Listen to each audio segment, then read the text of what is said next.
Ahora mismo, mientras escuchas estas palabras, tus ojos están construyendo una mentira.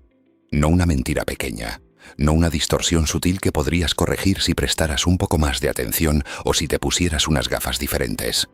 Una mentira total, absoluta, estructural, tan profundamente integrada en cada aspecto de tu experiencia que ni siquiera puedes imaginar cómo sería percibirla. Todo lo que ves, la pantalla frente a ti, el color de las paredes que te rodean, y la solidez del suelo bajo tus pies, la distancia aparente entre tu mano y el objeto más cercano, la tridimensionalidad del espacio en el que crees existir, nada de eso existe de la manera en que lo percibes. Y no estoy hablando de ilusiones ópticas. No estoy hablando de esos trucos visuales donde una línea parece más larga que otra, o donde un vestido parece azul para unos y dorado para otros. Estoy hablando de algo incomparablemente más profundo. Estoy hablando de la estructura fundamental de la realidad. De lo que la física más rigurosa, más verificada, más matemáticamente precisa y más experimentalmente confirmada de toda la historia de la humanidad ha descubierto sobre la naturaleza de lo que llamamos real.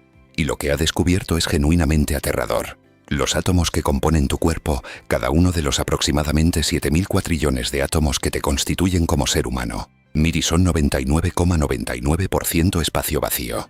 No espacio vacío en el sentido cotidiano, como unas habitaciones sin muebles.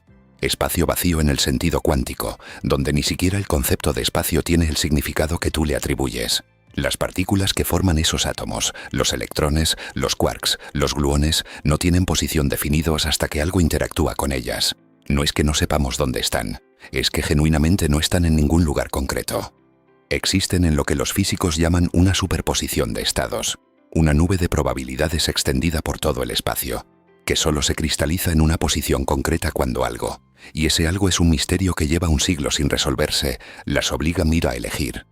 La materia sólida que sientes cuando apoyas tu mano sobre una mesa no es solidez real. Que lo que sientes es la fuerza electromagnética de repulsión entre las nubes de probabilidad de los electrones de tu mano y las nubes de probabilidad de los electrones de la mesa. Nunca tocas nada, jamás. En toda tu vida nunca has tocado un solo objeto. Lo que has sentido en cada abrazo, en cada caricia, en cada apretón de manos, es fuerza electromagnética. Vacío rechazando vacío.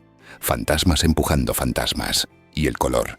Esa rosa roja que ves en un jarrón. Ese cielo azul que te parece tan obviamente real. Ese verde de las hojas de los árboles.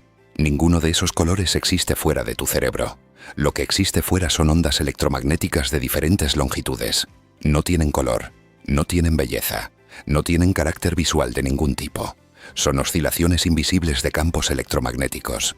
Tu cerebro las intercepta a través de las células especializadas de tu retina y las traduce, y mediante un proceso que la neurociencia comprende mecánicamente pero cuya naturaleza profunda sigue siendo un completo misterio, en la experiencia subjetiva del color. El rojo no está en la rosa, el rojo está en tu experiencia, y tu experiencia, como vamos a descubrir, podría no ser lo que crees que es. Pero aquí es donde la cosa se vuelve verdaderamente, genuinamente, profundamente perturbadora, porque lo que acabo de describir, la vacuidad de los átomos, o la inexistencia del color fuera del cerebro, la naturaleza electromagnética del tacto, y todo eso ya se sabía desde hace décadas. Es física estándar, está en los libros de texto. Lo que la mecánica cuántica ha añadido en los últimos 100 años va mucho más allá, mucho más allá. Lo que la mecánica cuántica ha descubierto no es simplemente que tu percepción es imperfecta, que ves una versión distorsionada de algo real que está ahí fuera. Lo que ha descubierto es que la noción misma de algo real que está ahí fuera podría carecer de sentido. Que la realidad en su nivel más fundamental no se parece en absolutamente nada a lo que ves, tocas, oyes o sientes. Que las propiedades que atribuyes a los objetos, posición, velocidad, solidez, color, forma, no son propiedades de los objetos. Son propiedades de tu interacción con los objetos. Y que sin tu interacción, sin la observación, sin la medición, y sin esa misteriosa cosa que llamamos mirar, los objetos podrían no tener propiedades en absoluto. Algunos de los físicos más brillantes del planeta sostienen que esto revela algo fundamental sobre la naturaleza de la existencia, que la realidad no es independiente de la observación, que el acto de observar no descubre lo que hay, participa en la creación de lo que hay, que el universo no es un teatro donde tú eres un espectador pasivo, es un juego participativo donde tú eres un co-creador, y que la distinción entre lo que observas y lo que existe, entre el mapa y el territorio, entre la ilusión y la realidad, podría ser una distinción sin significado real. Otros investigadores, igualmente brillantes, igualmente rigurosos, igualmente comprometidos con la verdad, llaman a todo esto una completa y peligrosa insensatez. Dicen que la mecánica cuántica describe el comportamiento de partículas subatómicas y que extrapolar sus conclusiones al mundo macroscópico, a la experiencia humana y a la naturaleza de la realidad cotidiana es como usar las reglas de la natación para explicar cómo vuela un avión. Dicen que el mundo clásico es perfectamente real, perfectamente sólido, perfectamente independiente de la observación, y que la rareza cuántica queda confinada al mundo de lo infinitamente pequeño, irrelevante para la mesa donde desayunas, para el suelo que pisas, para la persona que abrazas. Entonces, ¿quién tiene razón? Vivimos en un mundo sólido, predecible, objetivo, y donde las cosas son lo que parecen y simplemente las percibimos de manera imperfecta. ¿O estamos atrapados dentro de una ilusión tan perfecta, tan completa, tan absolutamente convincente que ni siquiera la ciencia más avanzada de la que somos capaces puede mostrarnos la salida? ¿Es la realidad algo que descubrimos o es algo que inventamos? Y si la diferencia entre descubrir e inventar, entre encontrar y crear, entre percibir y generar, es ella misma parte de la ilusión. Y estoy a punto de llevarte en un viaje que atraviesa un siglo de descubrimientos, debates feroces, experimentos que desafían toda lógica y revelaciones que han destrozado, literalmente destrozado, la idea misma de lo que significa ser real. Vamos a recorrer laboratorios de física cuántica, gabinetes de ciencia cognitiva, departamentos de cosmología teórica y las fronteras más extremas de la neurociencia. Y lo que vamos a encontrar en cada uno de esos lugares va a converger en una conclusión tan perturbadora como fascinante. Una conclusión que no podré darte al final como respuesta cerrada, porque nadie la tiene, pero una conclusión que va a transformar de manera permanente e irreversible la forma en que miras el mundo cuando termines de escuchar. Si lo que vas a escuchar te cambia la forma de ver la realidad, compártelo con alguien que necesite cuestionarse todo. Y porque esto necesita ser escuchado. Prepárate. Comenzamos. La historia comienza en 1927. En una sala de conferencias del Hotel Metropole en Bruselas, Bélgica, durante la quinta conferencia Solvay, posiblemente la reunión más extraordinaria de mentes científicas que jamás haya tenido lugar en un solo edificio. Imagina la escena. 29 de los físicos más brillantes del mundo, sentados alrededor de una mesa ovalada. Albert Einstein, ya mundialmente famoso, con su bigote característico y esa mirada entre divertida y desafiante que le conocemos por las fotografías. Marie Curie, la única persona en la historia que ha ganado premios Nobel en 2 ciencias diferentes, sentada a pocos metros. Max Planck, el hombre que había iniciado la revolución cuántica casi por accidente 27 años antes, con el pelo canoso y la expresión solemne de alguien que no está del todo seguro de qué ha desatado. Erwin Schrödinger, elegante, mundano, que con ese aire de aristócrata intelectual que lo hacía tan popular en los salones de Viena y Zúrich. Werner Heisenberg, el más joven del grupo, apenas 25 años, nervioso, brillante, con la intensidad de alguien que sabe que tiene razón pero que aún no has aprendido a decirlo con diplomacia.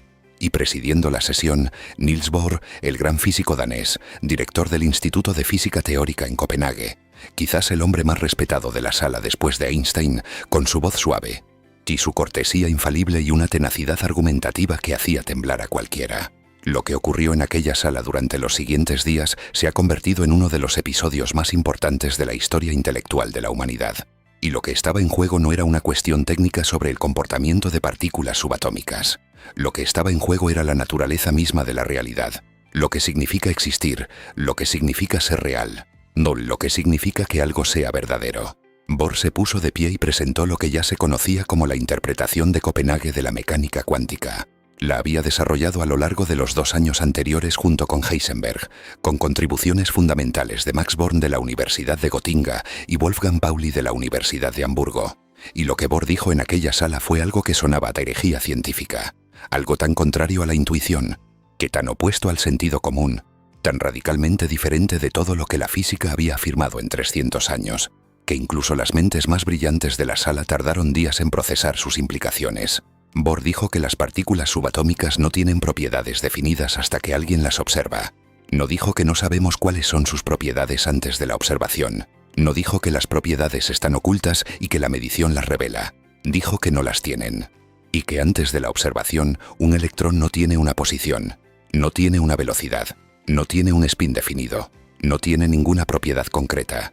Existe en lo que la mecánica cuántica llama una superposición de estados, una combinación matemática de todas las posibilidades, y solo cuando alguien realiza una medición, solo cuando algo interactúa con el electrón de la manera correcta, esa superposición colapsa en un estado definido. La observación no descubre lo que el electrón era, y la observación determina lo que el electrón es. Y antes de la observación, la pregunta misma de qué es el electrón carece de respuesta, no porque la respuesta sea difícil de encontrar, sino porque no existe. Bohr no era un místico, no era un filósofo jugando con ideas abstractas. Era un físico riguroso, metódico, obsesionado con la coherencia lógica y la precisión conceptual. Había ganado el Premio Nobel de Física en 1922 por su modelo del átomo de hidrógeno, y un logro que había transformado nuestra comprensión de la estructura de la materia.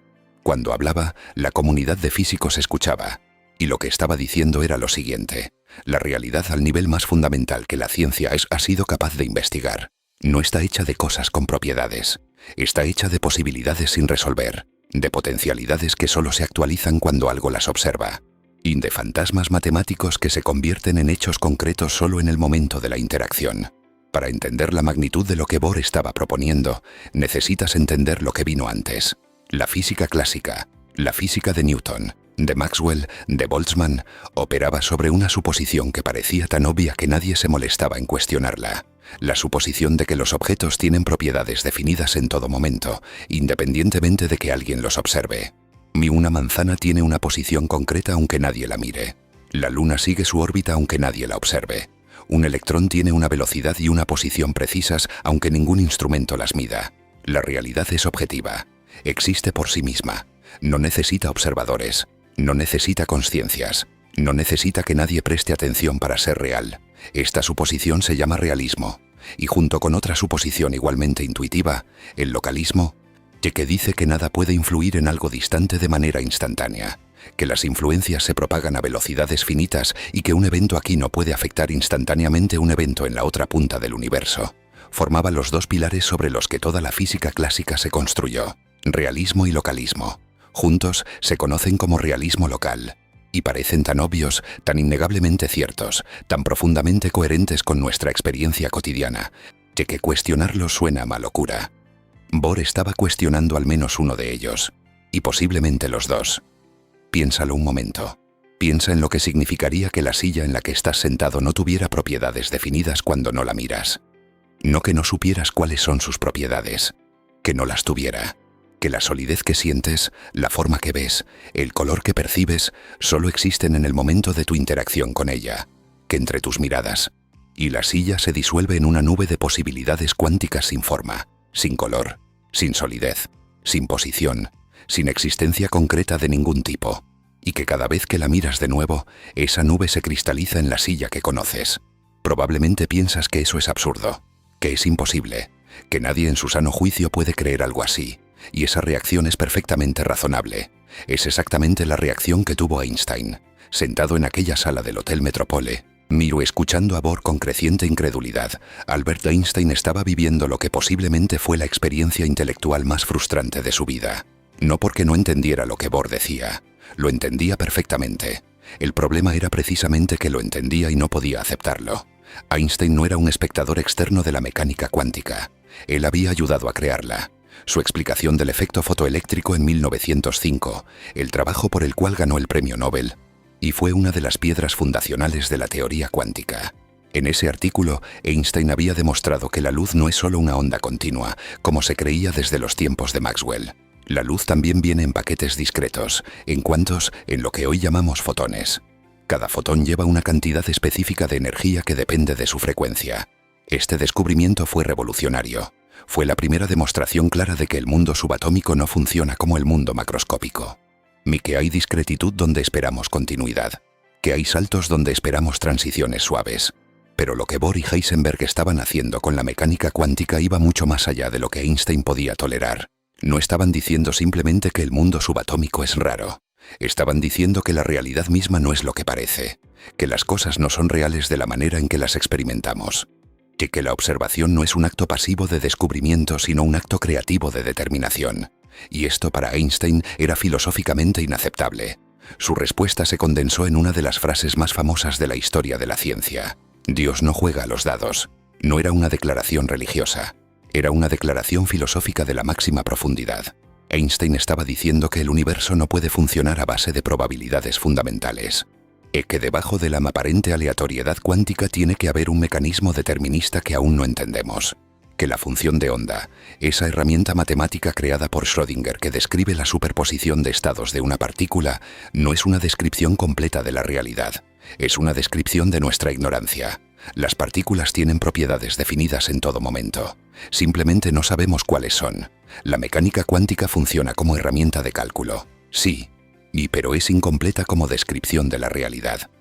Debe haber variables ocultas, información adicional que no hemos descubierto aún, que determinen los resultados que la mecánica cuántica solo puede predecir probabilísticamente. Pero Bohr no cedió. Y su respuesta a Einstein fue tan sutil, tan profunda y tan devastadoramente lógica que se ha convertido en uno de los momentos más admirados de la historia del pensamiento humano. Bohr no dijo que Einstein estuviera equivocado en un sentido trivial, no dijo que Einstein no entendiera las matemáticas, dijo algo mucho más radical. Dijo que Einstein estaba haciendo una pregunta que no tiene sentido, que preguntar qué propiedades tiene un electrón antes de la medición es como preguntar qué sueña una piedra. La pregunta tiene estructura gramatical pero no tiene contenido físico. No es que la respuesta sea difícil, es que no hay respuesta. Porque la pregunta asume algo que la mecánica cuántica ha demostrado que es falso. Asume que el electrón tiene propiedades independientemente de la medición, y la mecánica cuántica dice que no las tiene. Ahora, necesitas entender qué es exactamente la función de onda para apreciar la profundidad de este debate. La función de onda fue desarrollada por Erwin Schrödinger en 1926. Schrödinger estaba en la Universidad de Zúrich, era un hombre de gustos refinados y amante de la filosofía oriental, especialmente del Vedanta hindú, y tenía una vida personal que habría escandalizado a cualquier comité de ética universitario moderno. Se fue de vacaciones a una cabaña de montaña en los Alpes suizos con una amante cuya identidad nunca se ha confirmado, y llevó en su maleta un artículo del físico francés Louis de Broglie, que proponía que las partículas de materia también son ondas. En esas vacaciones, entre esquí, vino y compañía, Schrödinger encontró la ecuación que describe cómo se comportan esas ondas de materia. Pero la función de onda no describe una onda en el sentido cotidiano de la palabra. No es como una ola en el mar o una vibración en una cuerda de guitarra. Es una entidad matemática que asigna a cada punto del espacio un número complejo, un número que tiene una parte real y una parte imaginaria. El cuadrado del valor absoluto de ese número complejo da la probabilidad de encontrar la partícula en ese punto si realizas una medición. La función de onda se extiende por todo el espacio. Tiene picos más altos en algunos lugares, donde es más probable encontrar la partícula, y valles más bajos en otros, donde es menos probable. Pero está en todas partes. La partícula no está en un lugar. La partícula está potencialmente en todos los lugares, con diferentes probabilidades. Imagina que eres una gota de tinta cayendo en un vaso de agua cristalina. Al principio la gota tiene una posición definida. Puedes señalarla y decir está aquí. Pero a medida que la tinta se difunde, se esparce por todo el vaso. Ya no puedes decir dónde está la tinta. Está en todas partes. Ahora imagina que pudieras tomar una fotografía del vaso y que mágicamente, al tomar la foto, toda la tinta se concentrara instantáneamente en un solo punto aleatorio. Y un punto que no puedes predecir de antemano, pero que tiene mayor probabilidad de estar donde la concentración de tinta era mayor. Eso es aproximadamente lo que hace la medición cuántica con la función de onda. Antes de medir, la partícula está difundida, extendida, deslocalizada como la tinta en el agua. Después de medir, está en un punto concreto. Y el tránsito entre esos dos estados, entre la difusión y la localización, entre la posibilidad y el hecho, es lo que los físicos llaman el colapso de la función de onda. Y es el misterio más profundo de toda la física, porque la ecuación de Schrödinger no contiene el colapso. La ecuación describe cómo la función de onda evoluciona en el tiempo de manera perfectamente determinista, perfectamente suave, perfectamente predecible. Si conoces la función de onda en un momento dado, la ecuación te dice exactamente cuál será en cualquier momento futuro. No hay aleatoriedad en la ecuación. Y no así hay colapso en la ecuación. La superposición se mantiene indefinidamente según la ecuación. Y sin embargo, cuando mides, obtienes un resultado definido. Un solo resultado. No una superposición, un hecho. ¿Qué causa el colapso? ¿Qué hace que la función de onda pase de describir todas las posibilidades a describir una sola realidad? ¿Qué convierte lo posible en real? Esta pregunta, formulada con precisión por primera vez en aquella conferencia de Bruselas en 1927, Y sigue sin tener una respuesta universalmente aceptada casi un siglo después. Se llama el problema de la medición, y es posiblemente la pregunta más profunda y más difícil que la ciencia haya formulado jamás, porque no es una pregunta sobre un detalle técnico. Es una pregunta sobre cómo funciona la existencia, sobre qué hace que las cosas sean reales, sobre el mecanismo mismo por el cual la realidad emerge de la posibilidad. Las implicaciones son asombrosas. Si Bohr y Heisenberg tenían razón, y si la interpretación de Copenhague es correcta, entonces el acto de observar no es pasivo. No estás descubriendo un mundo que ya existe. Estás participando en la creación de ese mundo. Cada medición, cada observación, cada vez que prestas atención en algo, estás colapsando un océano infinito de posibilidades en una realidad concreta.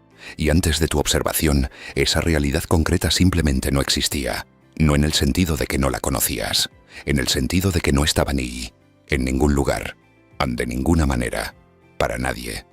Pero en el momento en que la interpretación de Copenhague se consolidó como la versión estándar de la mecánica cuántica, el establishment científico se fracturó, y el contraataque más devastador vino, como ya sabes, de Albert Einstein. Pero lo que quizás no sabes es hasta dónde llegó ese contraataque, y lo que reveló sobre la naturaleza de la realidad. En 1935, 8 años después de la Conferencia de Bruselas, Einstein publicó junto a Boris Podolsky y Nathan Rosen en el Instituto de Estudios Avanzados de Princeton un artículo que se ha convertido en uno de los más importantes de la historia de la física. El artículo se titulaba ¿Puede considerarse completa la descripción de la realidad física de la mecánica cuántica? Y la respuesta que Einstein, Podolsky y Rosen proponían era un rotundo no. El argumento conocido como la paradoja EPR era elegante, muy ilógico y potencialmente mortal para la interpretación de Copenhague. Y funcionaba así. La mecánica cuántica predice que cuando dos partículas interactúan y luego se separan, permanecen conectadas de una manera que no tiene forma equivalente en la física clásica. Se dice que están entrelazadas, y el entrelazamiento significa que medir una propiedad de una de las partículas determina instantáneamente la propiedad correspondiente de la otra, sin importar la distancia que las separe. Y si mides el spin de una partícula y obtienes arriba, la otra tendrá instantáneamente spin abajo. Si mides la polarización de un fotón y obtienes horizontal, el otro fotón tendrá instantáneamente polarización vertical. Instantáneamente, no a la velocidad de la luz. Instantáneamente, como si el espacio entre ellas no existiera. Einstein llamó a esto acción fantasmal a distancia, y argumentó que era absurdo, que violaba la relatividad especial, que establece que nada, absolutamente nada, te puede viajar más rápido que la luz. Que si medir una partícula en un laboratorio de Buenos Aires afecta instantáneamente a otra partícula en un laboratorio de Tokio, entonces o bien hay una señal superlumínica que conecta las dos, lo cual es imposible según la relatividad, o bien las partículas ya tenían propiedades definidas desde antes de la medición, propiedades ocultas que predeterminaban el resultado, como guantes en cajas separadas. Y la analogía de los guantes es perfecta para entender la posición de Einstein. Imagina que tomas un par de guantes, uno izquierdo y uno derecho, y los metes en dos cajas cerradas sin mirar cuál va en cada caja. Envías una caja a Buenos Aires y otra a Tokio. Cuando la persona en Buenos Aires abre su caja y ve el guante izquierdo, inmediatamente sabe que la caja de Tokio contiene el guante derecho. Instantáneamente, sin ninguna señal entre las cajas. Pero no hay nada misterioso en esto. No hay acción fantasmal a distancia. Los guantes siempre tuvieron una identidad definida. Simplemente no sabías cuál estaba en cada caja. La información estaba ahí desde el principio. Estaba oculta, sí, pero existía. Einstein argumentaba que lo mismo ocurre con las partículas cuánticas, que los resultados de las mediciones están predeterminados por variables ocultas que la mecánica cuántica no ha descubierto aún, que el entrelazamiento no es una conexión mística a través del espacio.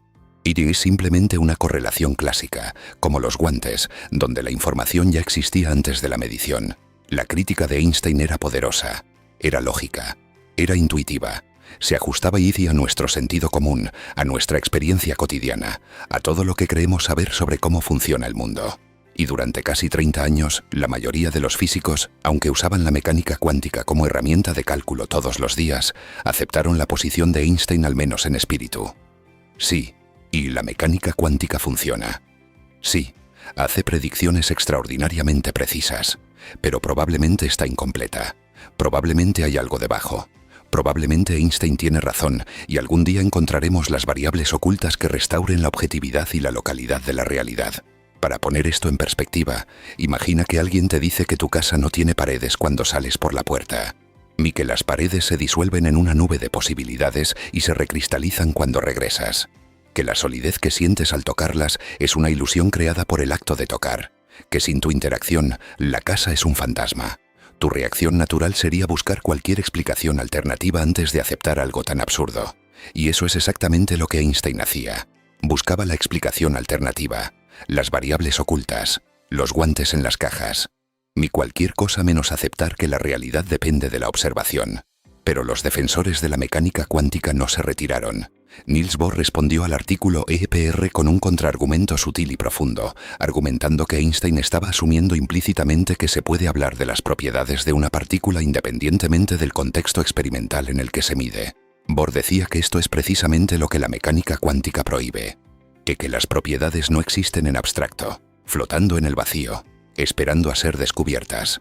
Las propiedades son relativas al contexto de medición, son relacionales. Un electrón no tiene una posición. Tiene una posición en relación con un aparato de medición específico que interactúa con él de una manera específica. Fuera de esa relación, la pregunta sobre la posición del electrón no tiene respuesta, no porque sea difícil, porque no existe. Y algunos descubrimientos recientes han comenzado a desplazar el debate en direcciones que ni Einstein ni Bohr podrían haber anticipado. Descubrimientos que no solo desafiaron las intuiciones de Einstein, sino que revelaron que la realidad es mucho más extraña de lo que incluso los fundadores de la mecánica cuántica se atrevieron a imaginar. El primer avance vino de un lugar que nadie esperaba, no de un gran laboratorio de investigación, no de una universidad de élite, y no de un acelerador de partículas multimillonario.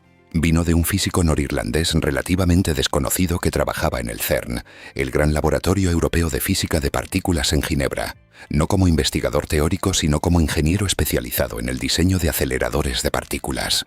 John Stewart Bell era un hombre de aspecto corriente, callado, meticuloso, sin la extravagancia de Schrödinger ni el carisma de Feynman ni la presencia imponente de Einstein. Él era el tipo de persona que pasa desapercibida en una conferencia de física. Pero su mente era extraordinaria, y estaba profundamente, visceralmente incómodo con la forma en que la mayoría de los físicos trataban la interpretación de Copenhague.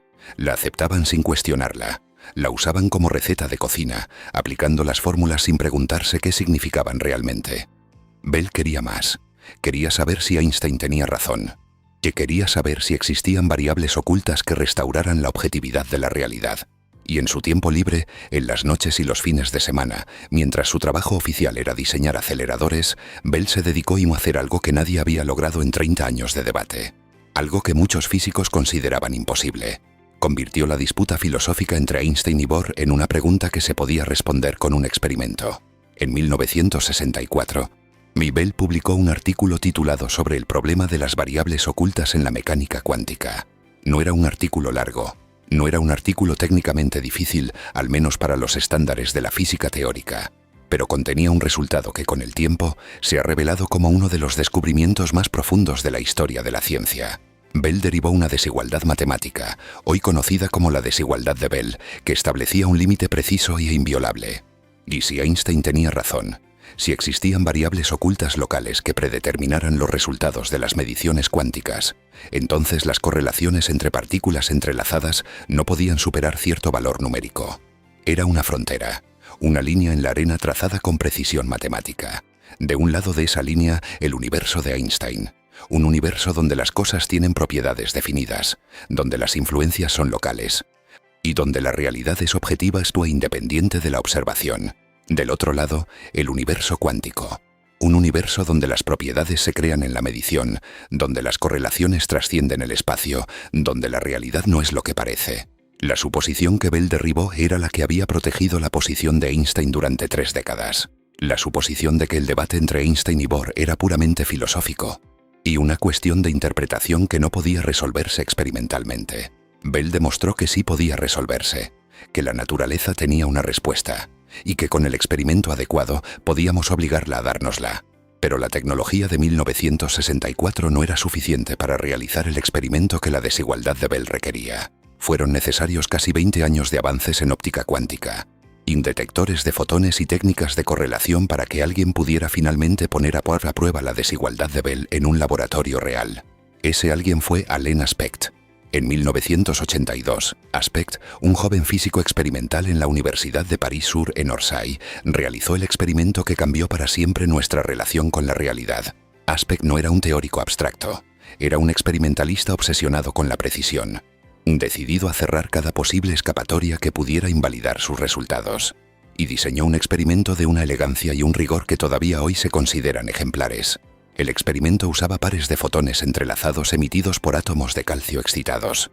Los fotones se enviaban en direcciones opuestas hacia detectores que medían su polarización, y aquí es donde el genio de Aspect brilló.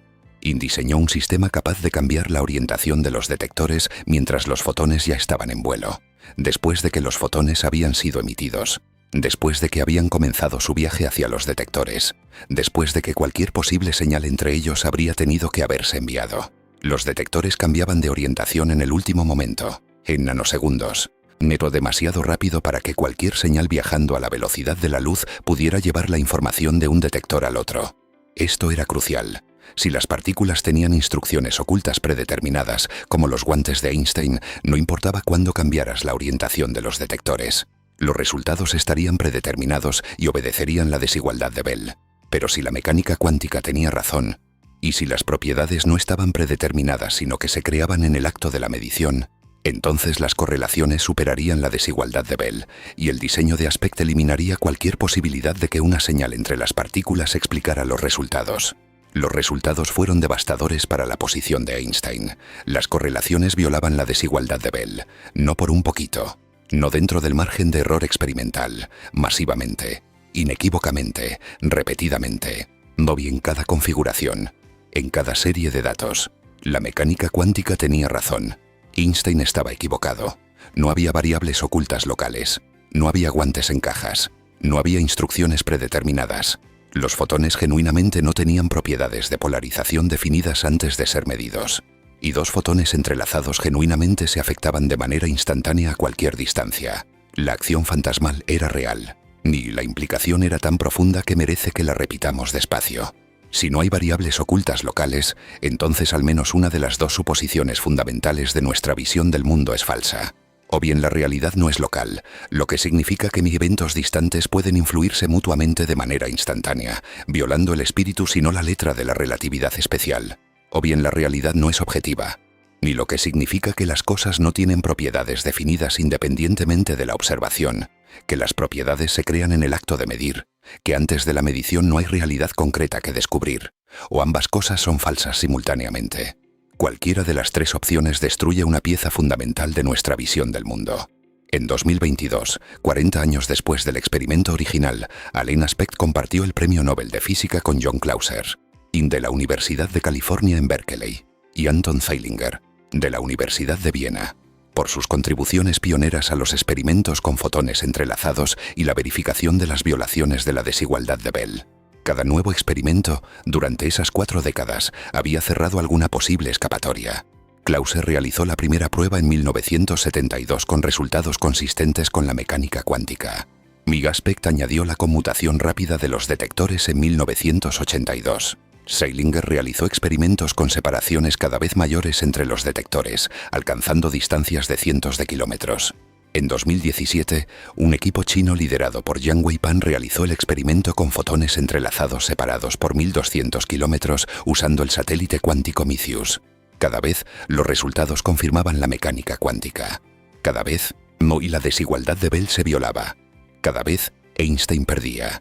La realidad tal como la entendíamos no sobrevivió a estas pruebas. La evidencia seguía acumulándose, y los descubrimientos venían de direcciones cada vez más inesperadas, derribando suposiciones que los físicos habían mantenido durante décadas. El segundo avance crucial vino del campo de la óptica cuántica, y reveló algo que nadie esperaba sobre la naturaleza del tiempo y la causalidad. John Archibald Wheeler, el legendario físico de Princeton que le dio su nombre a los agujeros negros y fue mentor de Richard Feynman, propuso en 1978 un experimento mental que parecía sacado de una novela de ciencia ficción. Lo llamó el experimento de la elección retardada. El concepto era este. En el famoso experimento de la doble rendija, una partícula se envía hacia una barrera con 2 rendijas. Si no observas por cuál rendija pasa, la partícula pasa por ambas simultáneamente, y como una onda, y crea un patrón de interferencia en la pantalla de detección. Si observas por cuál rendija pasa, la partícula pasa por una sola, como una bolita, y el patrón de interferencia desaparece. La observación determina el comportamiento de la partícula. Hasta aquí, mecánica cuántica estándar. Lo que Wheeler propuso fue lo siguiente. ¿Qué pasa si decides si vas a observar o no observar por cuál rendija pasa la partícula después de que la partícula ya ha pasado por las rendijas? Y después de que ya ha hecho lo que sea que hace al encontrarse con dos caminos posibles. Después de que ya ha decidido, presumiblemente, si pasar por una rendija o por las dos. La respuesta confirmada experimentalmente por primera vez por un equipo liderado por Vincent Jacques en Francia en 2007 y posteriormente replicada en numerosos laboratorios alrededor del mundo es extraordinaria.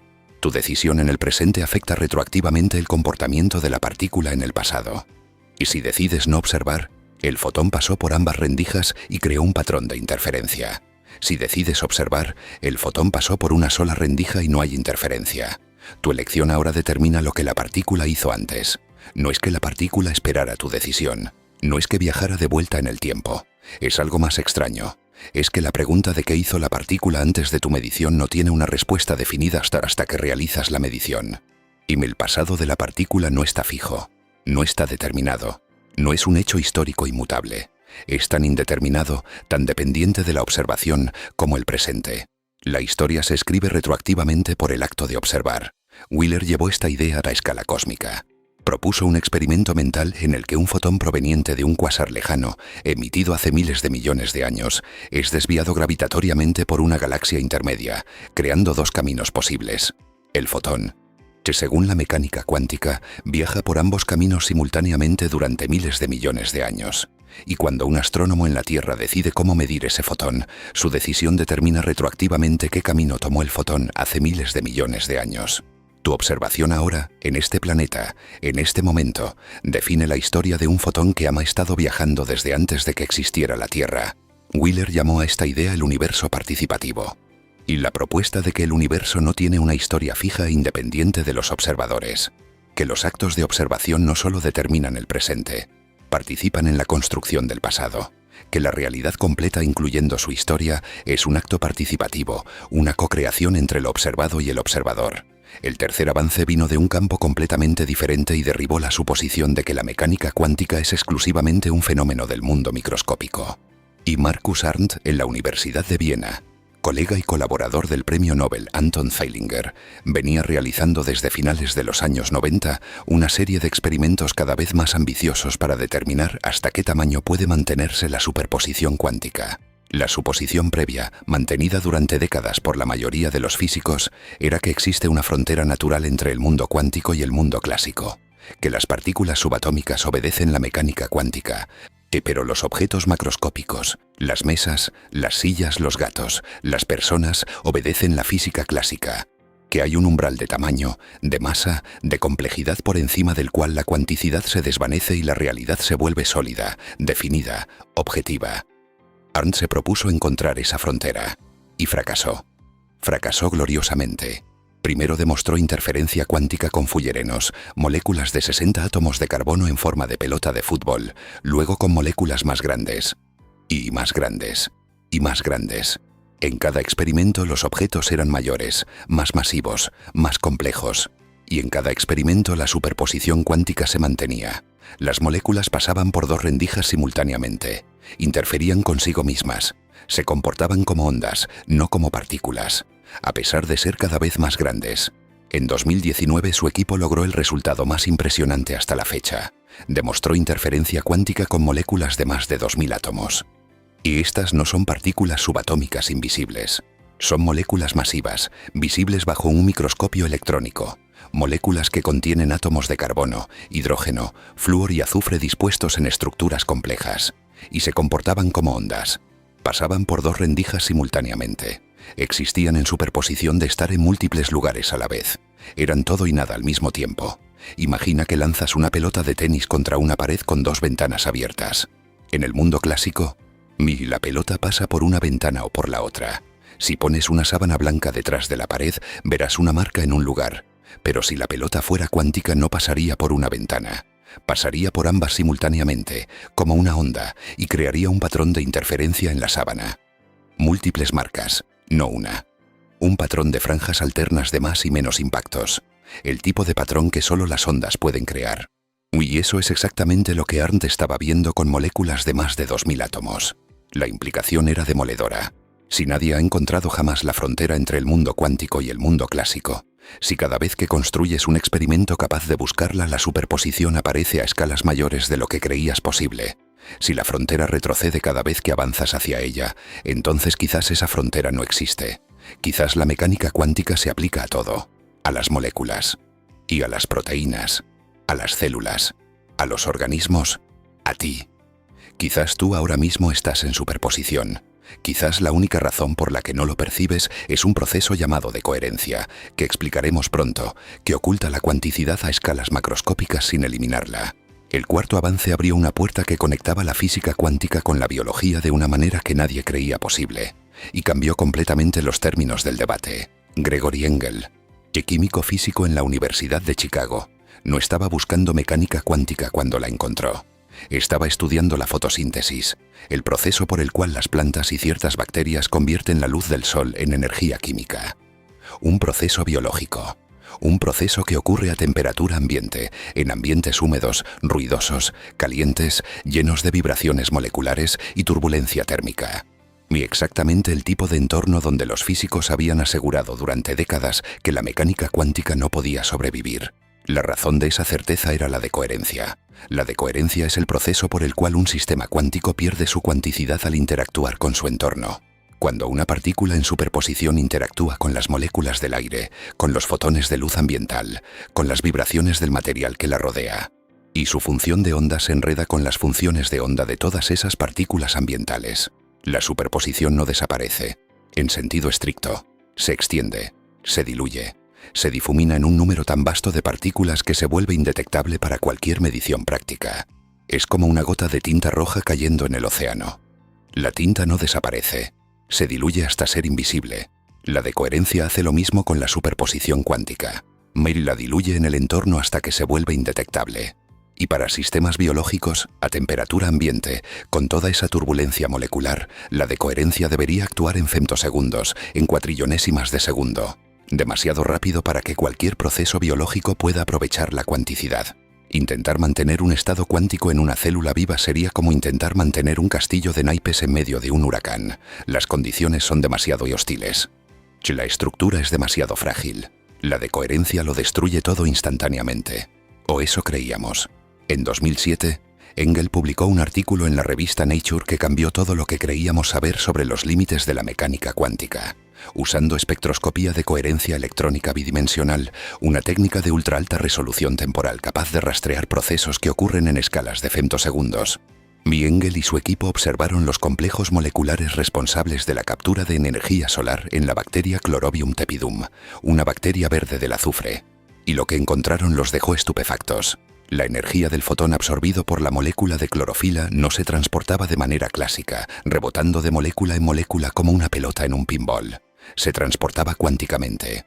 La energía existía en una superposición de todos los caminos posibles de transferencia simultáneamente.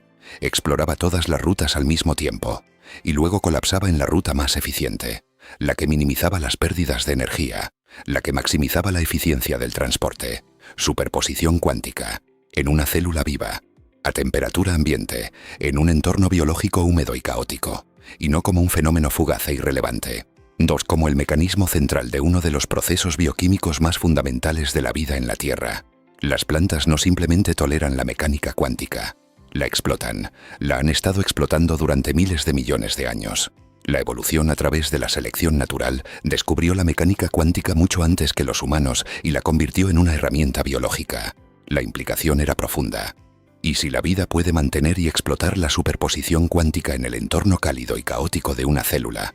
Entonces la suposición de que la cuanticidad es un fenómeno exclusivamente microscópico, confinado a laboratorios ultracongelados y condiciones de vacío perfecto, era incorrecta. La naturaleza había encontrado maneras de proteger estados cuánticos de la decoherencia ambiental, maneras que los físicos no habían anticipado. En maneras que sugerían que la frontera entre lo cuántico y lo clásico no solo es más difusa de lo que creíamos, sino que podría no existir en absoluto. Y si la biología usa mecánica cuántica para la fotosíntesis, la pregunta inevitable era inmediata y perturbadora. ¿Qué más en la biología es cuántico? El sentido del olfato, donde receptores moleculares podrían detectar frecuencias vibratorias de las moléculas mediante un mecanismo de túnel cuántico. La navegación magnética de las aves migratorias, donde pares de radicales cuánticos en el ojo del ave podrían funcionar como brújulas cuánticas sensibles al campo magnético terrestre. Las mutaciones del ADN, donde protones podrían tunelear cuánticamente entre posiciones en los pares de bases, creando tautómeros que alteran la información genética. El propio cerebro. La evidencia no dejaba de acumularse. Y cada nuevo dato hacía más difícil aferrarse a la idea reconfortante de que la mecánica cuántica es solo una curiosidad del mundo subatómico que no afecta a tu vida, a tu percepción, a tu experiencia de la realidad. Ahora vamos más profundo. Mucho más profundo. Y te advierto que cada nivel de lo que viene es más radical, más perturbador y más fascinante que el anterior. Cada revelación abre una puerta que conduce a una revelación aún mayor. Y al final de este descenso, Miri, la pregunta no será si la realidad es lo que parece. La pregunta será si la palabra realidad tiene algún significado estable. En un laboratorio de la Universidad Heriot-Watt en Edimburgo, Escocia, algo ocurrió en 2019 que debería haber sido portada en todos los periódicos del mundo. No lo fue. La mayoría de la gente nunca escuchó hablar de este experimento, pero sus implicaciones son tan profundas que, cuando las entiendes, tu relación con la realidad cambia de manera irreversible. Un equipo liderado por el físico Massimiliano Proietti realizó por primera vez una versión experimental del escenario conocido como el amigo de Wigner. Este escenario fue propuesto originalmente por Eugene Wigner, Premio Nobel de Física en 1963, uno de los matemáticos más brillantes del siglo XX, colaborador cercano de Einstein, y un hombre cuya habilidad técnica era legendaria incluso entre los físicos más dotados de su generación. Wigner no era un místico, no era un filósofo de café, era un físico teórico de la más alta categoría, y lo que propuso en 1961 sigue siendo uno de los escenarios mentales más perturbadores de la historia de la ciencia. El escenario funciona así. Imagina que tienes un amigo dentro de un laboratorio. Tu amigo mide una partícula cuántica que está en superposición, y digamos, de espina arriba y espina abajo. Tu amigo obtiene un resultado. Digamos que obtiene espina arriba. Para tu amigo la superposición has colapsado. La partícula tiene un estado definido. Espina arriba. Hecho. Realidad concreta. Fin de la ambigüedad. Pero tú estás fuera del laboratorio. No has abierto la puerta. No has recibido ninguna información. Desde tu perspectiva, aplicando la ecuación de Schrödinger al sistema completo, incluyendo a la partícula, al instrumento de medición y a tu amigo, y el sistema entero sigue en superposición. Tu amigo está simultáneamente en el estado de haber obtenido espina arriba y en el estado de haber obtenido espina abajo. No porque no sepas qué resultado obtuvo, porque según la mecánica cuántica, genuinamente está en ambos estados. Tu amigo, un ser humano consciente, está en superposición. La pregunta es demoledora. ¿Quién tiene razón? Tu amigo que dice que la superposición colapsó y que la partícula tiene espina arriba. ¿O tú, que dices que tu amigo y la partícula están todavía en superposición? La mecánica cuántica dice que ambos tienen razón, simultáneamente, no como una forma de hablar, como un hecho físico. La realidad es diferente para diferentes observadores, y no hay una meta-realidad superior que determine quién está en lo correcto. Lo que Proietti hizo fue implementar este escenario con fotones y detectores, creando una versión experimental donde las dos perspectivas, y la del observador interior y la del observador exterior, podían compararse directamente. Y los resultados, publicados en Science Advances en 2019, fueron inequívocos. Dos observadores pueden obtener resultados mutuamente contradictorios sobre el mismo evento físico, y ambos tener razón según la mecánica cuántica. El artículo fue explícito en su conclusión. Y los resultados experimentales son incompatibles con la suposición de que existe una realidad objetiva única independiente del observador. No es que diferentes observadores tengan diferentes perspectivas sobre la misma realidad. Es que la realidad misma es diferente para diferentes observadores. No hay un hecho subyacente sobre lo que realmente ocurrió. No hay una versión correcta. La realidad objetiva, esa noción que parece tan obvia, tan fundamental y tan necesaria para que el mundo tenga sentido, no sobrevivió a este experimento. Esto desafía lo que pensábamos sobre la naturaleza de los hechos, de la verdad, de la existencia misma, y sus implicaciones se extienden mucho más allá de la física. Pero el debate va mucho más profundo. Toca la naturaleza misma de la observación y el papel, potencialmente central, de la consciencia. El problema de la medición, ese misterio que lleva casi un siglo sin resolverse, y se reduce a una pregunta aparentemente simple. ¿Qué causa el colapso de la función de onda? ¿Qué convierte la superposición de posibilidades en una realidad concreta? La ecuación de Schrödinger describe una evolución continua, determinista, sin colapso.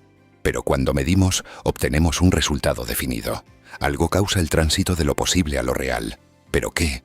Existen varias interpretaciones, cada una con sus propias implicaciones sobre la naturaleza de la realidad. La interpretación de Copenhague de Bohr y Heisenberg dice que la medición causa el colapso, pero no define qué cuenta como medición. La interpretación de muchos mundos de Hugh Everett, propuesta en 1957 en su tesis doctoral en Princeton, dice que no hay colapso, que todas las posibilidades se realizan, pero en ramas paralelas del universo que se bifurcan con cada evento cuántico. La interpretación de de Broglie-Bohm dice que hay variables ocultas, pero no locales, que guían las partículas a lo largo de trayectorias definidas. La interpretación relacional de Carlo Rovelli dice que las propiedades son relativas al observador, que no hay propiedades absolutas, que la realidad es una red de relaciones sin sustancia subyacente. Pero hay una interpretación que, por controversial que sea, no puede ser ignorada. La interpretación que Wigner propuso después de su famoso escenario mental. Y la interpretación que dice que lo que causa el colapso de la función de onda es la consciencia. Wigner no llegó a esta conclusión por misticismo, llegó por eliminación lógica. Si el colapso no está en la ecuación de Schrödinger, entonces algo fuera de la ecuación lo causa. Ese algo no puede ser un instrumento de medición, porque el instrumento es también un sistema cuántico sujeto a superposición. No puede ser una interacción con el entorno, porque la decoherencia, como hemos explicado, y no destruye la superposición sino que la diluye. Lo que queda, argumentó Wigner, es la consciencia. El momento en que un ser consciente toma conocimiento del resultado de la medición. Ese, y solo ese, es el punto donde la superposición genuinamente se resuelve. La propuesta fue tremendamente controvertida. Muchos físicos la rechazaron de plano. Pero Wigner no era un pensador marginal. Era un premio Nobel, uno de los matemáticos más brillantes de su generación, y un hombre cuyo rigor era incuestionable. Y su argumento, aunque incómodo, nunca fue refutado de manera satisfactoria. Fue descartado. Fue ignorado, fue ridiculizado en algunos círculos, pero nunca refutado. Y esto nos lleva al territorio más fascinante y más perturbador de toda esta exploración.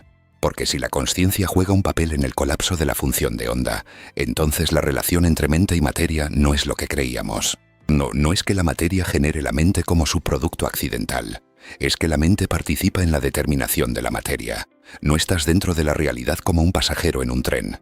Estás co-creando la realidad con cada acto de observación consciente. Roger Penrose, el extraordinario matemático y físico de la Universidad de Oxford, y ganador del Premio Nobel de Física en 2020 por su demostración de que la formación de agujeros negros es una predicción robusta de la relatividad general, ha dedicado las últimas 3 décadas de su carrera a explorar precisamente esta conexión entre la mecánica cuántica y la consciencia. Penrose no acepta la interpretación de Wigner, pero su propia propuesta es igualmente radical. Penrose argumenta que el colapso de la función de onda es un proceso físico real, objetivo, causado por la gravedad. Cuando una partícula está en superposición de estar en dos lugares, está curvando el espacio-tiempo de dos maneras simultáneamente.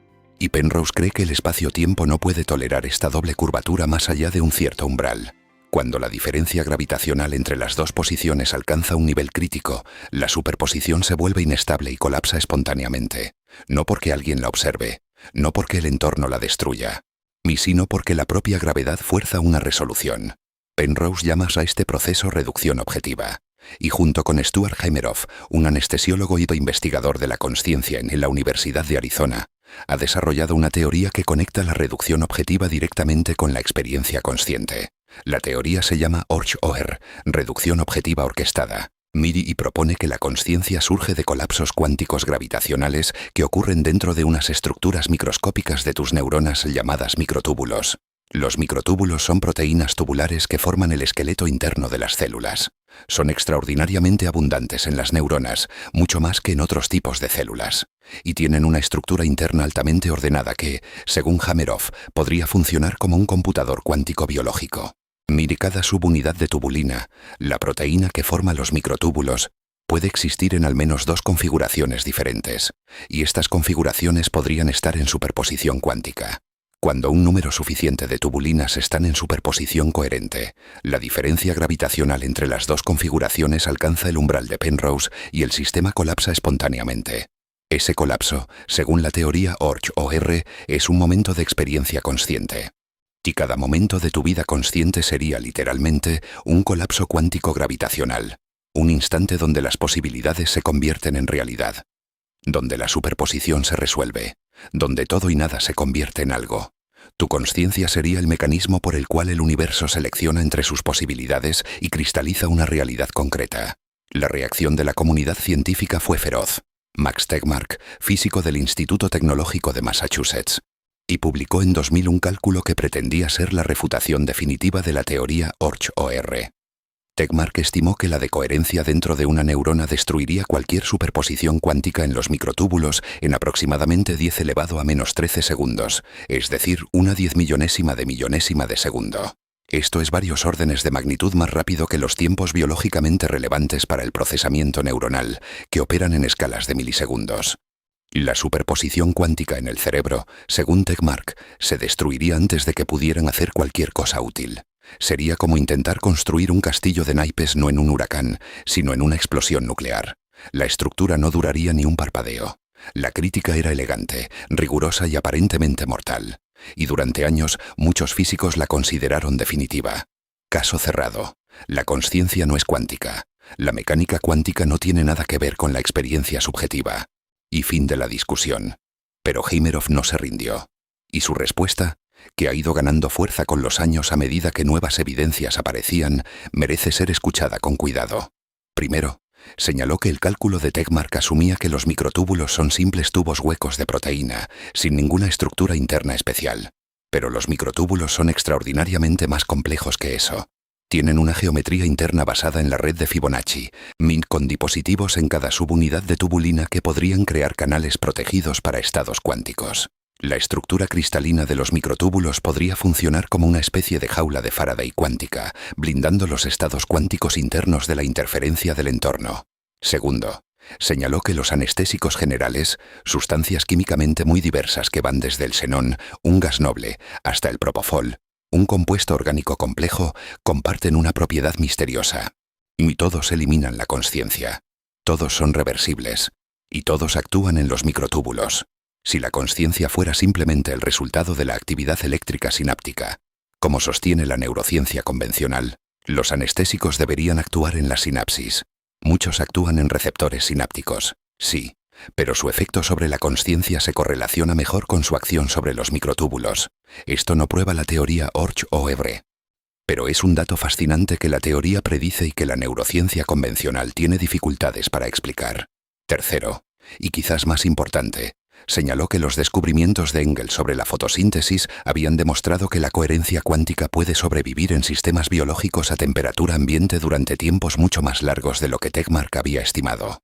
Y si una bacteria puede mantener superposición cuántica en los complejos de clorofila para optimizar la captura de energía solar, ¿por qué el cerebro, el sistema biológico más complejo del universo conocido, no podrían haber evolucionado mecanismos similares o más sofisticados para proteger estados cuánticos? La pregunta queda abierta. La teoría OR no ha sido probada, pero tampoco ha sido refutada. Y mientras el debate continúa, la posibilidad de que tu consciencia sea un fenómeno cuántico y de que tu experiencia subjetiva sea el resultado de colapsos cuánticos en tus neuronas, de que el acto de ser consciente sea el mecanismo fundamental por el cual la realidad se cristaliza a partir de la posibilidad, esa posibilidad permanece sobre la mesa, incómoda, fascinante, irresuelta. Esto podría revolucionar no solo nuestra comprensión de la consciencia, sino de la medicina, la psiquiatría, la inteligencia artificial y la relación misma entre mente y materia. Si la consciencia es cuántica, y entonces los trastornos de la consciencia, desde la anestesia hasta el coma, desde las experiencias cercanas a la muerte hasta ciertos estados psiquiátricos, podrían tener componentes cuánticos que la medicina actual no sabe detectar ni tratar. Si la consciencia es cuántica, entonces la inteligencia artificial basada en computación clásica podría ser fundamentalmente incapaz de generar consciencia genuina, porque le faltaría el ingrediente cuántico. Si la consciencia es cuántica, y entonces la relación entre tu mente y tu cerebro no es la de un software ejecutándose en un hardware. Es algo mucho más profundo, mucho más íntimo, mucho más fundamental. Pero la revelación más asombrosa no vino de la física ni de la neurociencia, vino de la ciencia cognitiva. y plantea preguntas fundamentales sobre la realidad misma que van más allá de lo que cualquiera de los campos anteriores puede abordar por sí solo. Donald Hoffman, científico cognitivo en la Universidad de California en Irvine, ha pasado más de 3 décadas desarrollando una teoría que cuando la escuché por primera vez, pensé que era una provocación intelectual diseñada para generar controversia. Pero los modelos matemáticos que la sustentan son rigurosos. Las publicaciones han pasado por revisión de pares en las revistas más exigentes del campo, y las predicciones que hace son verificables. La teoría se llama teoría de la interfaz perceptual, y su conclusión es tan radical que tarda en asimilarse completamente. Hoffman parte de una pregunta engañosamente simple. ¿La evolución por selección natural nos diseñó para percibir la realidad tal como es? La respuesta intuitiva es sí, por supuesto. Si nuestros ancestros no hubieran percibido la realidad correctamente, habrían sido devorados por depredadores que no vieron, habrían comido frutos venenosos que confundieron con alimento, habrían caído por precipicios que no detectaron. La percepción precisa de la realidad es obviamente una ventaja evolutiva, ¿verdad? Hoffman dice que no, y tiene las simulaciones computacionales para demostrarlo. Usando algoritmos genéticos y simulaciones de evolución computacional, Hoffman y su colega Chetan Prakash, del Departamento de Matemáticas de la Universidad Estatal de California en San Bernardino, crearon poblaciones de agentes artificiales que competían por recursos en entornos simulados. Algunos agentes percibían la realidad tal como es, la distribución real de los recursos, sus cantidades verdaderas, sus ubicaciones objetivas. Otros agentes percibían la realidad de manera distorsionada pero útil, viendo interfaces simplificadas que les indicaban no la verdad sobre los recursos, sino la utilidad de esos recursos para su supervivencia. Los resultados fueron consistentes, reproducibles y devastadores para nuestra intuición. En cada simulación, en cada configuración y en cada tipo de entorno, los agentes que percibían la realidad tal como es se extinguían. Los agentes que percibían interfaces útiles sobrevivían, siempre. Sin excepción, la selección natural no favorece la percepción verdadera, favorece la percepción útil. Y verdadera y útil no son lo mismo. Son cosas diferentes, a veces opuestas. La analogía que Hoffman usa es perfecta. Piensa en el escritorio de tu ordenador. Ves iconos, un rectángulo azul que representa un archivo de texto, y una carpeta amarilla que contiene documentos, una papelera donde arrastras lo que quieres eliminar. Estos iconos son una interfaz. Te permiten interactuar con procesos enormemente complejos, voltajes eléctricos, campos magnéticos, circuitos de silicio, flujos de electrones, sin necesidad de entender esa complejidad. El icono azul no se parece al archivo de texto. No tiene su forma, no tiene su color, no tiene su tamaño. Y no se parece en nada a los voltajes y campos magnéticos que realmente constituyen ese archivo en el disco duro. Pero es útil. Te permite interactuar eficientemente con algo que sería imposible de manejar sin la interfaz. Hoffman argumenta que toda tu percepción funciona exactamente así. Los colores que ves no se parecen a la realidad. Son iconos. Las formas que percibes no reflejan la estructura real de los objetos. Son iconos. Y la solidez que sientes no corresponde a nada sólido en la realidad fundamental. Es un icono. El espacio tridimensional en el que crees vivir no es una propiedad del universo. Es la interfaz misma. La pantalla del escritorio, el marco dentro del cual los iconos se organizan. Nada de lo que percibes se parece a la realidad subyacente, ni siquiera un poco. Tu percepción no es una ventana imperfecta a través de la cual ves una versión borrosa de la realidad.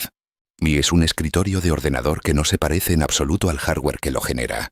Y aquí es donde Hoffman conecta con la mecánica cuántica de una manera que resulta escalofriante.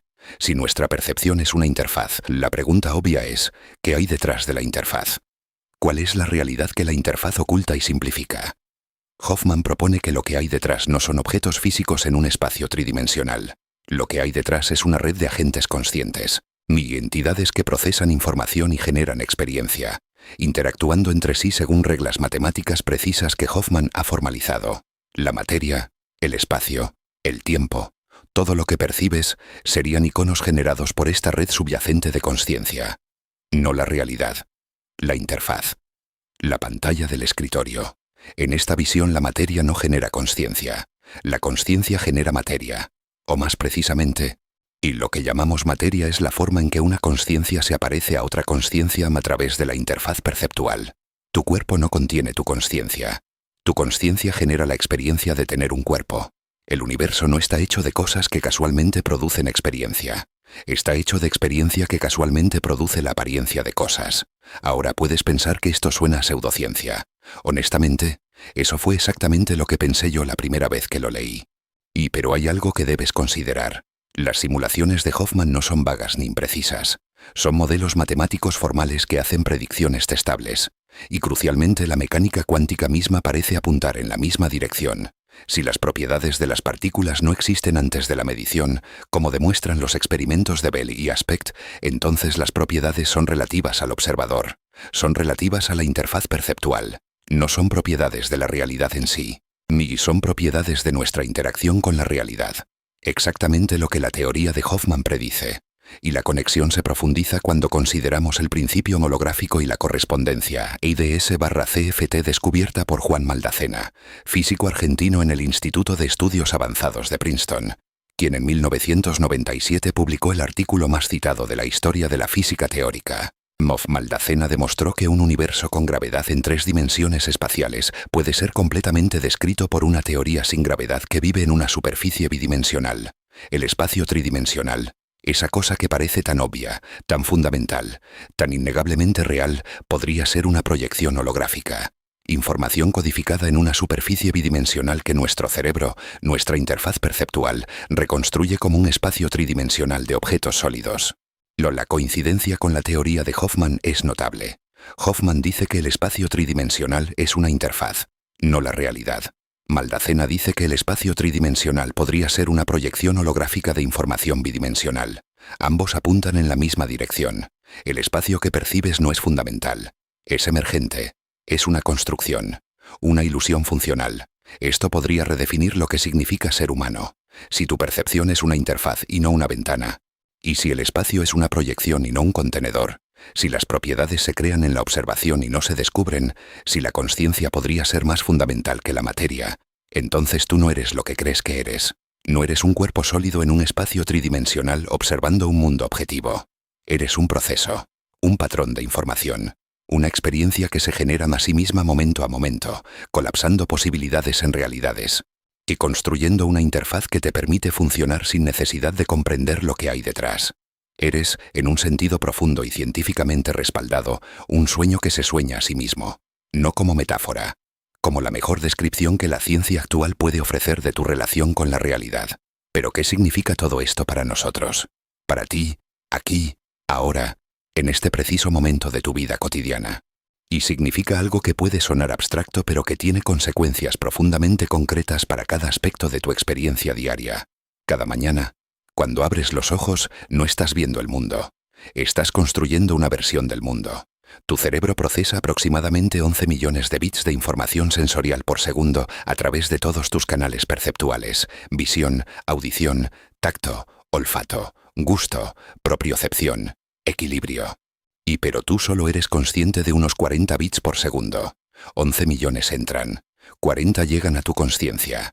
El 99,99% de la información sensorial disponible se descarta, se filtra, se comprime, se reorganiza, se interpola, se extrapola, se inventa en muchos casos, para producir la experiencia fluida, coherente, tridimensional y aparentemente objetiva que llamas realidad. Tu cerebro rellena el punto ciego de cada ojo. Y una zona donde el nervio óptico se conecta con la retina y donde no hay fotorreceptores. No ves un agujero negro en tu campo visual porque tu cerebro inventa la información visual que falta. Literalmente la inventa. La fabrica basándose en los patrones del entorno circundante. Y lo hace tan bien que nunca te has dado cuenta de que hay una zona de tu campo visual donde estás mirando una ficción fabricada por tu cerebro.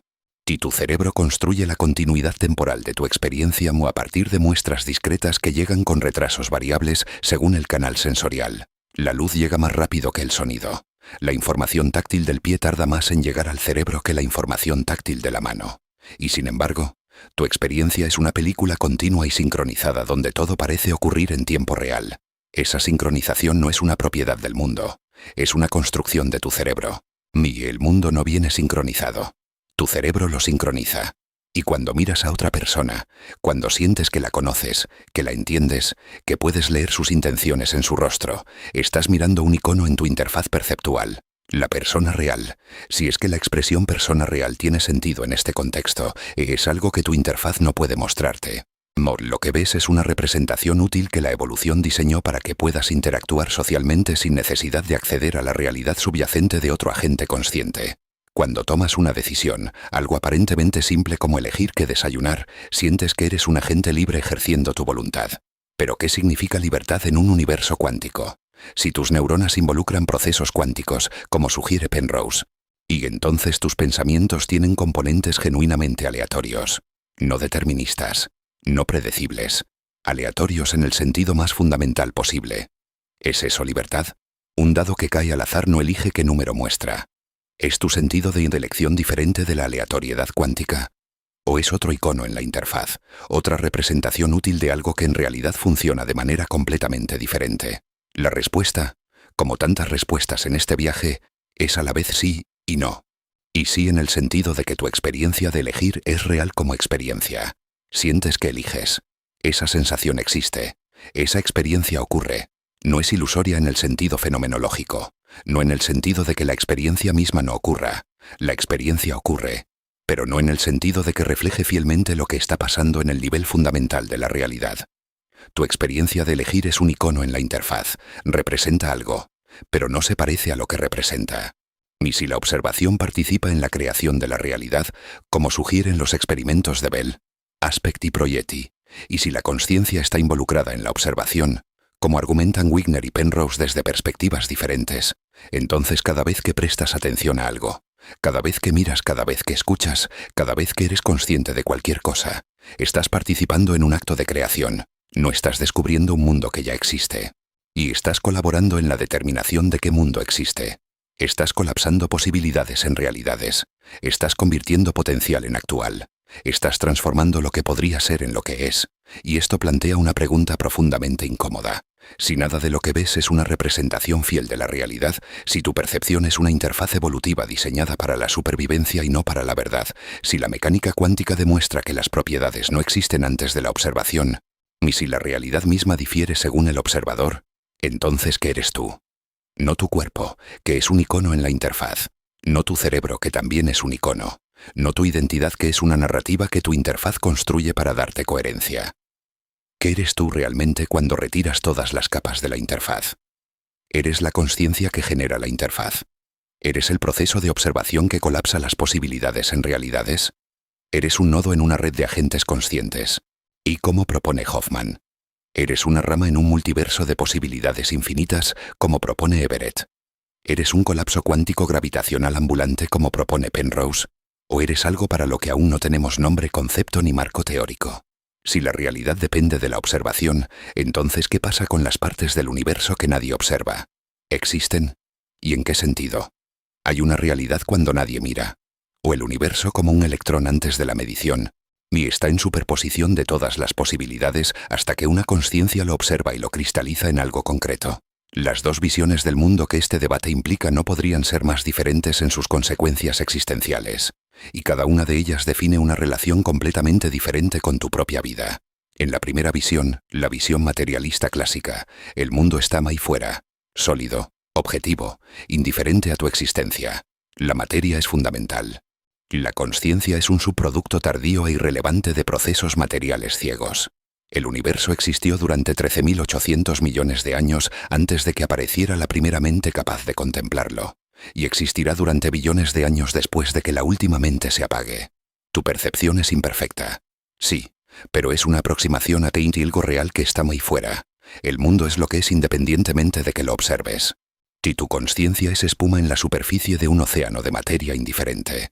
En la segunda visión, la que emerge de tomar en serio la mecánica cuántica, la ciencia cognitiva y la teoría de la información, la situación es radicalmente diferente. La materia no es fundamental, la información lo es, o la consciencia lo es, o ambas si resulta que son aspectos de la misma cosa. El mundo no está muy fuera esperando a ser descubierto. Está siendo generado continuamente por procesos de observación, de medición y de interacción. Tu percepción no es una ventana imperfecta, mira la realidad. Es la interfaz misma. No hay realidad detrás de la interfaz en el sentido que tu intuición demanda. No hay una cosa en sí kantiana escondida detrás de las apariencias. La apariencia es todo lo que hay. O más precisamente, la experiencia es todo lo que hay. Y lo que llamamos materia es la forma en que la experiencia se organiza, se estructura, se interfaz. La primera visión es confortable en su nihilismo. Nada importa cósmicamente. Nada tiene significado intrínseco. Eres un accidente en un universo indiferente. Liberador para algunos, deprimente para otros, pero simple. La segunda visión es vertiginosa en sus implicaciones. Si la consciencia participa en la creación de la realidad, entonces todo lo que haces, todo lo que observas, todo lo que piensas, tiene consecuencias que van más allá de tu experiencia personal. Eres un co-creador de la realidad. Y no en el sentido místico de que tus pensamientos positivos atraen cosas buenas. En el sentido físico de que tus observaciones colapsan posibilidades en realidades. Y eso implica una responsabilidad que no pediste, que no puedes rechazar y que no tiene precedente en la historia del pensamiento humano. La misma inteligencia que nos permite formular estas preguntas revela la imposibilidad de responderlas desde dentro del sistema. Observador estudiando la observación. Mente examinando la mente. Y interfaz intentando ver lo que hay detrás de la interfaz. Consciencia tratando de comprender la consciencia usando consciencia. Es como un ojo intentando verse a sí mismo sin espejo. Como una mano intentando agarrarse a sí misma. Como una oración intentando significar su propio significado. La herramienta de investigación es idéntica al objeto investigado. Y esa circularidad, esa recursividad, esa imposibilidad lógica que sin embargo estamos ejecutando en este preciso momento, tú y yo. Y mientras estas palabras se forman en tu mente, podría ser no un defecto de nuestro conocimiento, sino la característica más fundamental de la realidad misma. La misma mecánica cuántica que nos permite hacer las predicciones más precisas de toda la historia de la ciencia nos impide saber qué significan esas predicciones sobre la naturaleza de la realidad.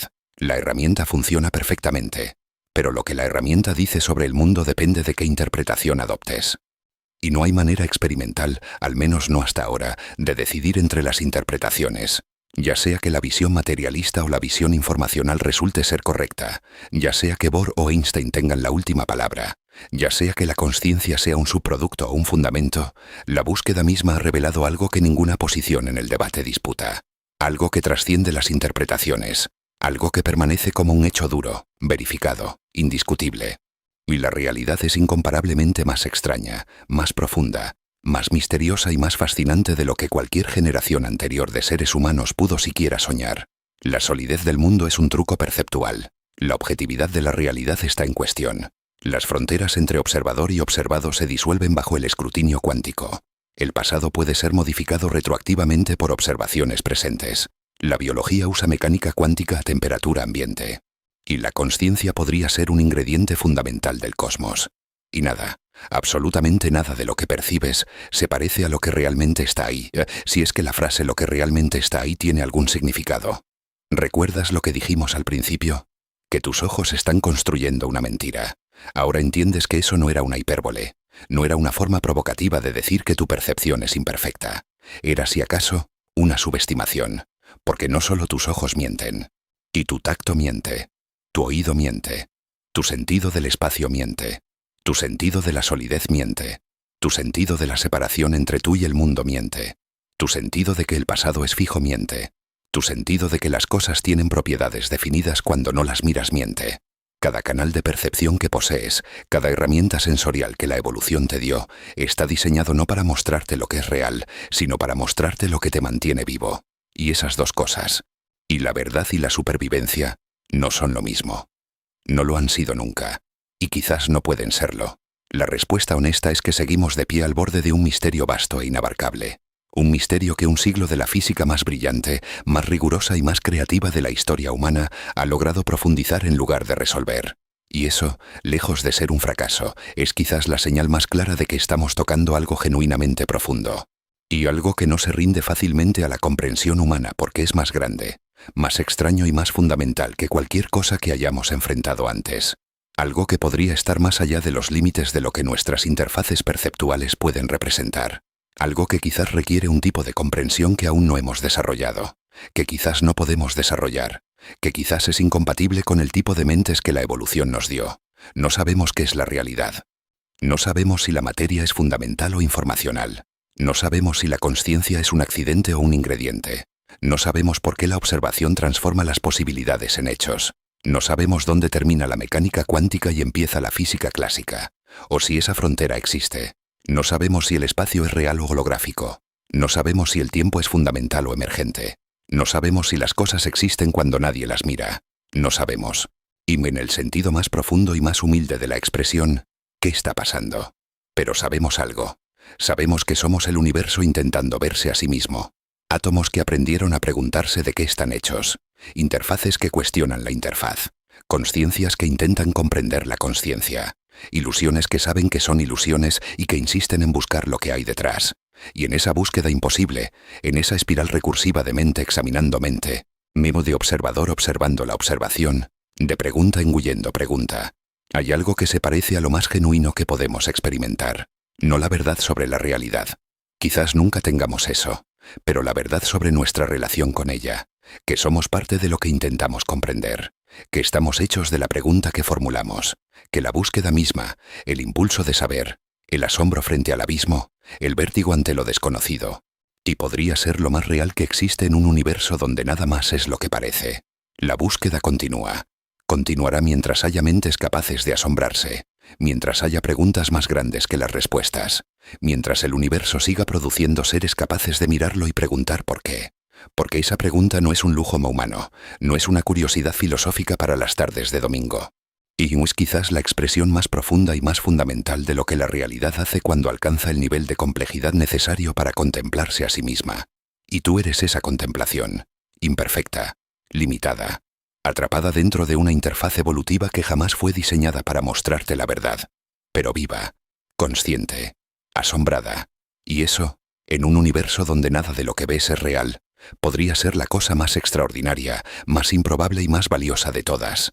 Nada de lo que ves es real. Pero tú, el que ve, el que pregunta, el que se asombra, el que insiste en buscar a pesar de la imposibilidad, tú podrías serlo. Y esa grieta, esa fisura entre la percepción y el perceptor, entre el mapa y el territorio, entre la interfaz y lo que la genera, entre lo que ves y lo que eres, es donde reside el misterio más profundo del cosmos. No en las estrellas, no en los átomos, no en las ecuaciones, en ti, en ese momento preciso, irrepetible, extraordinario, y donde algo mira el universo y se pregunta qué está viendo, y no encuentra respuesta, y sigue mirando, porque seguir mirando es lo más real que puedes hacer. Y quizás, solo quizás, la realidad no es lo que ves cuando miras, la realidad es que miras, la realidad es la mirada misma, el acto, la pregunta, el asombro. Eso es lo que existe. Todo lo demás podría ser el sueño más elaborado, más hermoso, más aterrador y más perfecto jamás soñado. Un sueño que se sueña a sí mismo. Y un sueño que nunca sabrá que es un sueño. Un sueño que por esa misma razón es indistinguible de la realidad. Y que por eso, y solo por eso, es la realidad. Nada de lo que ves es real. Todo lo que eres podría serlo. Y la diferencia entre esas dos frases contiene todo el misterio del universo. Piénsalo. Si puedes.